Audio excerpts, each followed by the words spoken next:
یعنی جتنا زمین سے آسمان دور ہے، یہ تھوڑی سی لائٹ ادھر کرے، یہ میری آنکھوں میں پڑے، جتنا زمین سے آسمان کا فاصلہ ہے، توجہ ہے صحیح؟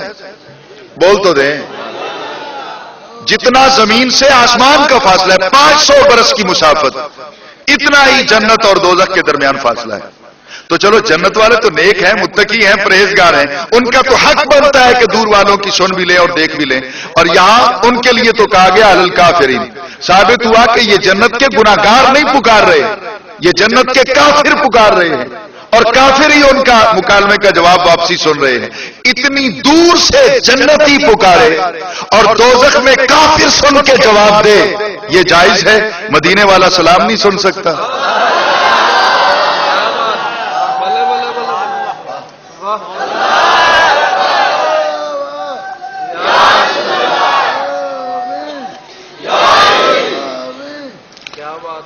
بات کچھ سمجھ میں آئی حضور؟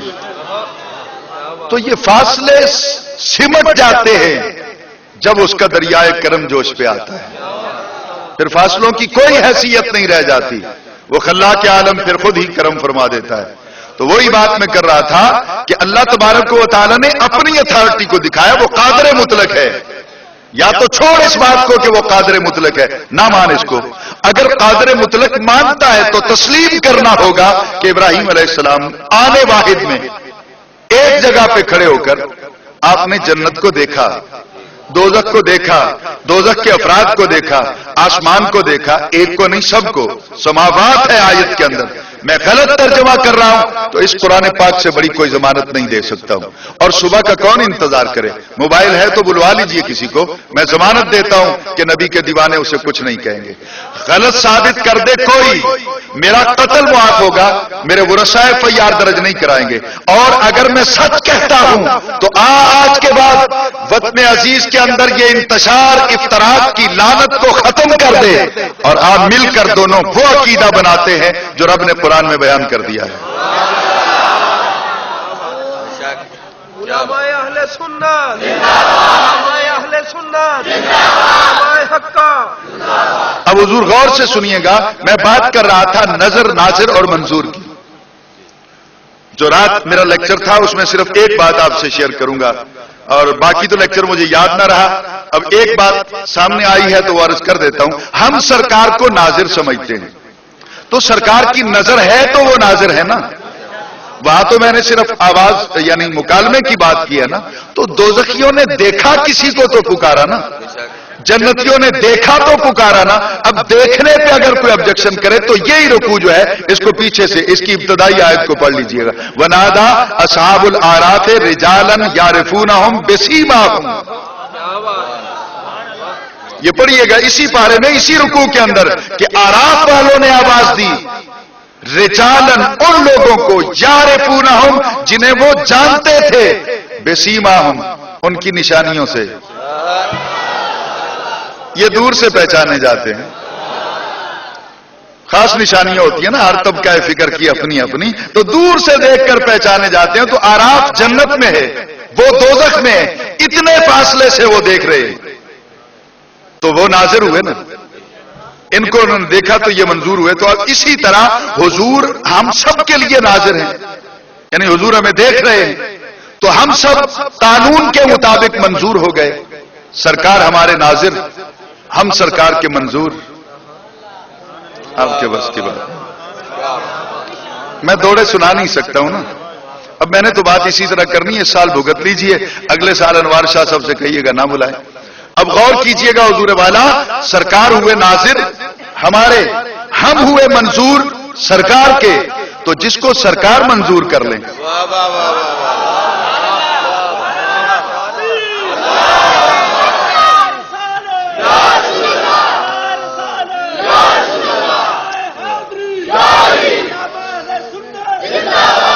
تو سرکار ہوئے ہمارے ناظر، ہم اس قانون کے تحت ہو گئے منظور۔ تو جو سرکار کے منظور نظر ہو گئے، میں ڈنکے کی چوٹ پر کہتا ہوں کہ سنیوں، تم سرکار کو اپنے لیے ناصر سمجھتے ہو اور تم سرکار کے منظور نظر ہو چکے ہو۔ جس کو سرکار منظور کر لیں اس کے لیے دوزخ کیسی، عذاب کیسا۔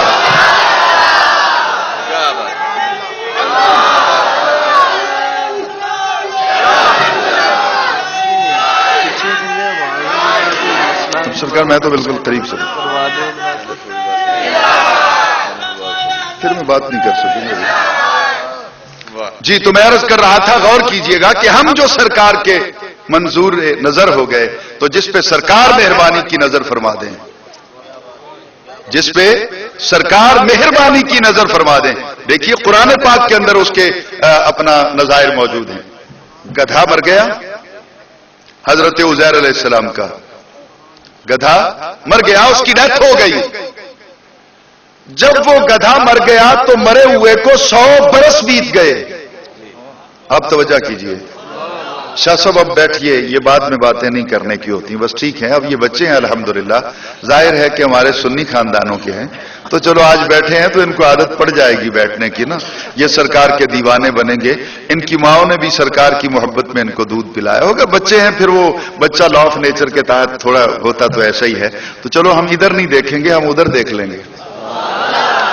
اب بات تو ہم نے کرنی ہے, سرکار کی محفل کو تو ہم نے ڈسٹرب نہیں کرنا ہے. تو اب حضور ذرا غور سے میری بات کو سنیے گا کہ جب وہ گدھا مر گیا, اس گدھے کی ڈیتھ ہو گئی, موت واقع ہو گئی, 100 برس بیت گیا ہے نا جی. قرآن پاک میں 100 برس میں آتا آمن, 100 برس بیت گیا. یہ دیکھنا چاہتے ہیں اب پڑھیے قرآن پاک کا 3 پارہ سورۃ البقرہ آیت نمبر 159 ہے یا 259 ہے, کیا ہے آیت نمبر 259 آئے گی. ویسے قال او کالذی مر علی, جی آیت نمبر 259 آئے گی.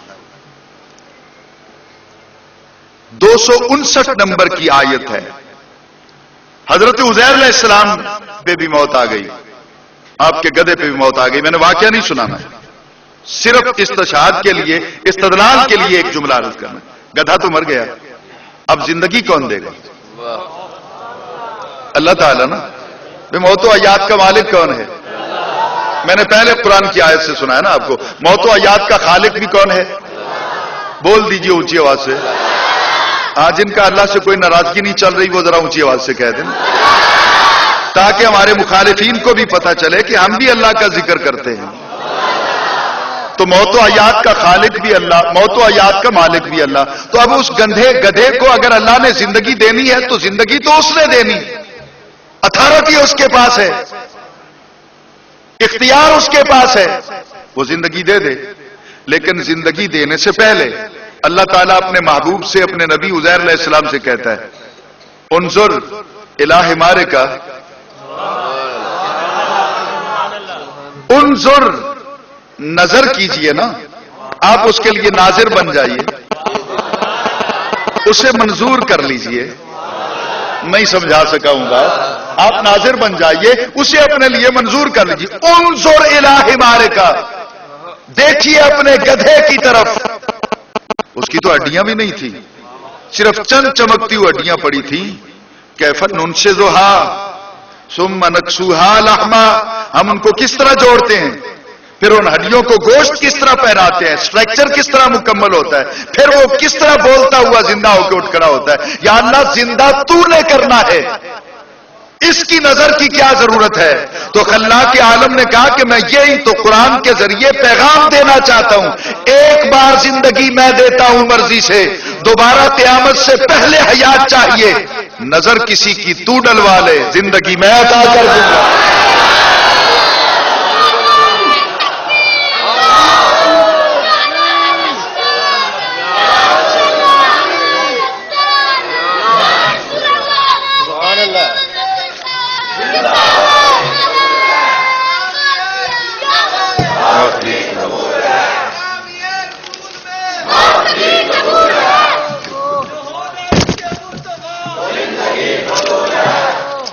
اب بات کو سمجھ رہے ہیں نا جی.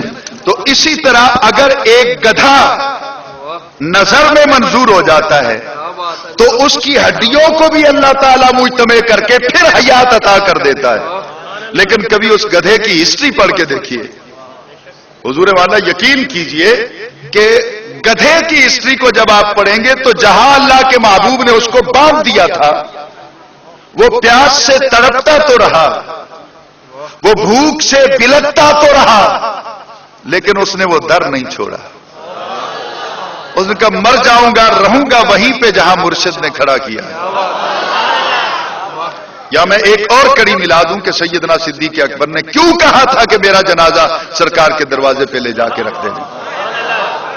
چلو تفسیر کبیر میں نہیں پڑھنا چاہتے نہ پڑھو, کسی اور ہماری کتاب میں نہیں پڑھنا چاہتے نہ پڑھو, اپنے گھر کی کتاب جمال الاولیاء اٹھا لو جو تمہارے حکیم الامت مولانا اشرف علی تھانوی نے اپنے قلم سے لکھی ہے, اس میں پڑھو کہ صدیق اکبر نے وصیت کی تھی کہ میرا جنازہ, نماز جنازہ پڑھنے کے بعد میرا جسد انصری سرکار کے دروازے پہ رکھ دینا, اور کہا تھا فاروق اعظم کو, کہا تھا مولا علی کو کہ تم دونوں جا کر سرکار کے دروازے پہ دستک نہیں دینی, سلام پڑھنا ہے. سلام پڑھ کے پھر پوچھنا ہے کہ یا رسول اللہ, میرے جملے سن لیجئے, میرے مخالفین کو کہیے کہ غلط ثابت کر دیں. آپ ایک کال کیجئے گا, میں قرآن پہ ہاتھ رکھتا ہوں, میں کوئی کرایہ نہیں لوں گا, نہ آؤں تو سید زیادہ نہیں. کسی کو کہیے کہ غلط ثابت کر دے, اپنے گھر کی خبر تو لو. وہ کس طرح کہتے ہیں کہ یوں نظر دوڑے نہ برچھی تان کر, اپنا بیگانہ ذرا پہچان کر. ہم لکھتے تو شاید اس پہ آبجیکشن ہو جاتا, بات یہ کیا جی سنی مذاق بناتے ہیں. تیرے گھر کے حکیم الامت نے لکھا, مولانا اشرف علی تھانوی جو تھانہ بھون کا رہنے والے, انہوں نے لکھا اپنے قلم سے کہ سرکار کے در پہ جا کے پوچھنا کہ حضور آپ کا غلام حاضر ہے, کیا حکم ہے. عمر فاروق سے کہا, مولا علی سے کہا, تو حضرت عمر فاروق نے بھی نہیں پوچھا, حضرت علی نے بھی نہیں پوچھا کہ 3.25 برس ہونے کو ہیں, ہم نے نبی کو دفن کر دیا ہے, اب قبر میں کیا بچا ہوگا, اب ہم کس کو آواز دیں گے, ہماری بات کون سنے گا, ہماری بات سن کر کون جواب دے گا. حضرت صدیق اکبر نے وصیت کی, ان دونوں نے عمل کیا اور قیامت تک کے لیے ثابت کر دیا. یہ مت سمجھنا کہ نبی مزار میں سنتا نہیں, تم پکارنے والے بنو, وہ سنتا بھی ہے, آتا بھی ہے.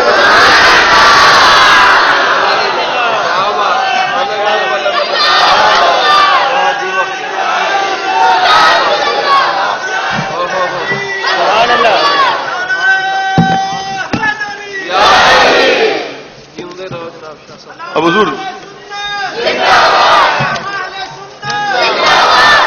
حضور ذرا توجہ سے میری بات کو سنیے گا تاکہ میں بات کو آگے لے جا سکوں کہ میں کیا عرض کر رہا تھا. سیدنا صدیق اکبر امیر المومنین ہیں, اور صحابہ سے تو میرے یار لوگ بڑا پیار کرتے ہیں. صحابہ کے نام پہ تو سپاہ بن گئی, صحابہ کے نام پہ تو فنڈ اکٹھے ہوئے, صحابہ کے نام پہ تو گولیاں چلائی گئیں, صحابہ کے نام پر تو امام بارگاہوں کے اندر خون بہا دیا گیا, مساجد کی چٹائیوں کو خون آلود کیا گیا.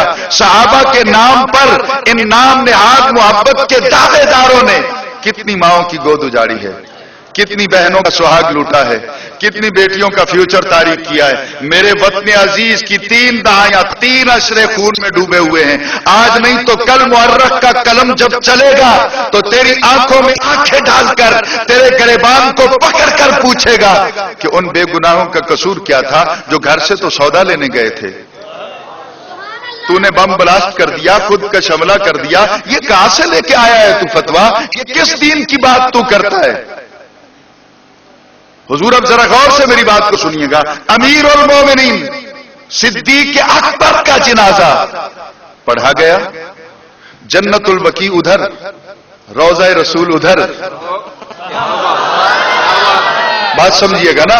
اب جنازہ پڑھنے کے بعد ہمیشہ جنازہ گاہ سے جب ہم میت کو اٹھاتے ہیں تو جنازے قبرستان کی طرف جاتے ہیں. اگر آؤٹ سائڈ کی طرف پھر نکلے ہم تو لوگ پوچھتے نہیں ہیں یہاں دفن نہیں کرنا.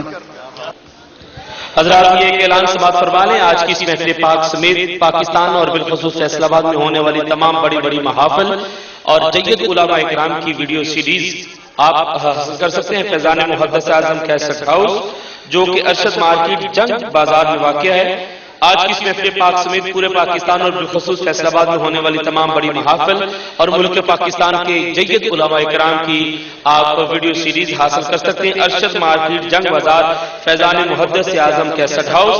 جناب پیر قاری محمد جہانگیر صاحب آپ سے